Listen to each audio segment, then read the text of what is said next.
C'est un peu le résultat de notre enquête, parce que quand on s'est lancé dans cette aventure, encore une fois, comme je le disais tout à l'heure, on s'est attaqué au sexisme, et puis un des chapitres c'était le harcèlement sexuel, et puis on s'est rendu compte que ça prenait toute la place, parce que c'était un vrai phénomène de société. D'ailleurs, à cette occasion, M6 a interrogé l'Institut Ipsos, et on se rend compte que 80% des femmes estiment que c'est un vrai phénomène contre lequel il faut lutter. Donc on est content de s'attaquer à ça. Alors c'est un vaste sujet. Parce qu'il y a plusieurs responsabilités qu'on pointe du doigt à travers ce documentaire. Alors on a commencé par le harcèlement dans la rue, on a été au lycée aussi, s'intéresser à la manière dont les lycéens percevaient notamment le port de la jupe par les femmes.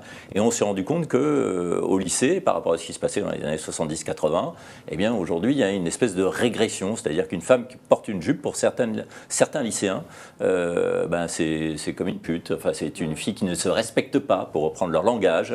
C'est une fille qui est bonne, comme ils le disent, et ils le lâchent.